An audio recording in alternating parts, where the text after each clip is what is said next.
everyone, welcome to my channel. My name is Lisa and today I'm going to go over my November paycheck number 2 budget. This is for November the 26th through December the 9th. I am currently using a notebook by, I don't know if you can see that, it's Minimalism Art. This is a B5 size notebook. There's a logo there, which is 7 3/5 inches by 10 inches. So this is quite a bit bigger than the Clever Fox book I was using. I love Clever Fox still, and I really wish they had a bigger notebook because I love their products, but unfortunately they don't carry a big notebook like this, which is really what I feel like I need now. So anyway, I will have this link down below if you guys are interested in checking this book out. It was, I want to say $15 on Amazon, super cheap. You don't need much to budget. Paper and a pen, and really I could use a spiral notebook if I wanted to. I just prefer the dotted notebook, but you know, scratch paper or, you know, what, a 10 or 15 cent spiral notebook from school sales work just as well. All right, well, I went ahead and wrote down my categories to save a little bit of time. So first is my income. I am paid bi-weekly, so every other Friday, and I am a salary employee, so my paychecks are always the same amount. My income is $1,500. Next are my fixed expenses. Now, I choose to split my expenses in half. So half of my rent is $250. My monthly rent is $500. Then I have my electric bill, and I think I bumped it up this month because it was a little more expensive. Yeah, so for the month I budgeted $180. So we're going to set aside half of that this check, which would be $90. Then I have the water bill. It typically runs about $30 a month, so I'll set aside $15 this check. Then we have the internet bill, that is $92, and so I am going to set aside $46. Then I have a Chewy order that I'll do. I set aside $150 per month, so that is going to be $75 this check. I actually placed a Chewy order two Fridays ago, whenever my last paycheck was, I guess on the 12th.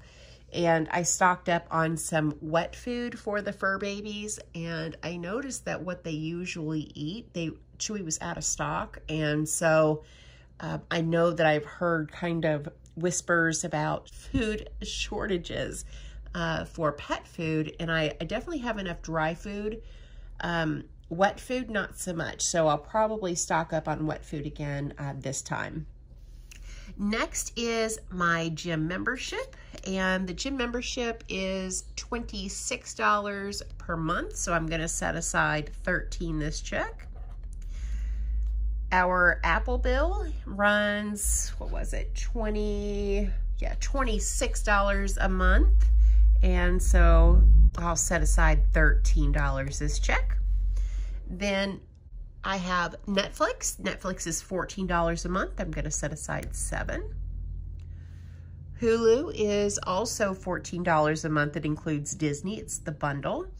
And so half of 14 is $7. Then I have my AT&T cell phone bill. That runs $44 a month. So I'm going to set aside $22. And last fixed expense is my renter's insurance. That runs $50 per month. So I'll set aside $25 this check. So let's go ahead and add all this up to get the total fixed expenses. So $250 for rent, $90 for electric, $15 for water, $46 for internet, $75 for Chewy, $13 for the gym, $13 for Apple, $7 for Netflix, $7 for Hulu, $22 for AT&T, and $25 for renter's insurance is total fixed expenses of $563. So nothing out of the ordinary for fixed expenses for the next 2 weeks. Okay, moving on to my cash expenses. The first is Walmart. So this includes money for food, household items, and even makeup, because I buy all of my makeup. I just use regular drugstore makeup. So I'm going to set aside $100 per week, which is going to be $200 for this check. Now, if you are new here, it's just my daughter and I, so just the two of us, and then we have 4 fur babies. And we definitely don't spend $100 per week. I am doing the 100 envelope challenge, and whatever number my daughter draws each week is taken out of our grocery budget. So 2 weeks ago, was it 2 weeks ago now? Maybe 3 weeks ago. I can't keep up. She pulled a 91. So I only had $9 for grocery money that week. And so I don't actually spend this much, but I'm glad that I budget 100 per week, because I haven't pulled, or she hasn't pulled 99 yet. So one of these weeks I'm only going to have $1 for groceries. Anyway. So that's just to explain, you know, our grocery budget. I'm definitely able to get by on much, much less, because I have had some pretty small grocery budgets here the last, I don't know, few months. All right, next is Carol Ann. That is my daughter, and her budget is $60 per week. So I'm going to give her $120 total for these 2 weeks. Personal spending, I give myself $10 per week. So that's going to be $20 for this check. Then I have gas for my car. I give myself $10 a week. So $20 this check. Now I am still working remotely. I'm permanent remote, and so I don't have to commute to and from a job, but I do go visit my parents and my son. And so the gas prices here, about $3 to $3.10, just depending on where you go. And if gas prices continue to rise, I will need to increase my gas budget. But for right now, I'm going to keep it at $20. Then I have medical expenses. That's for doctor visits, co-pays,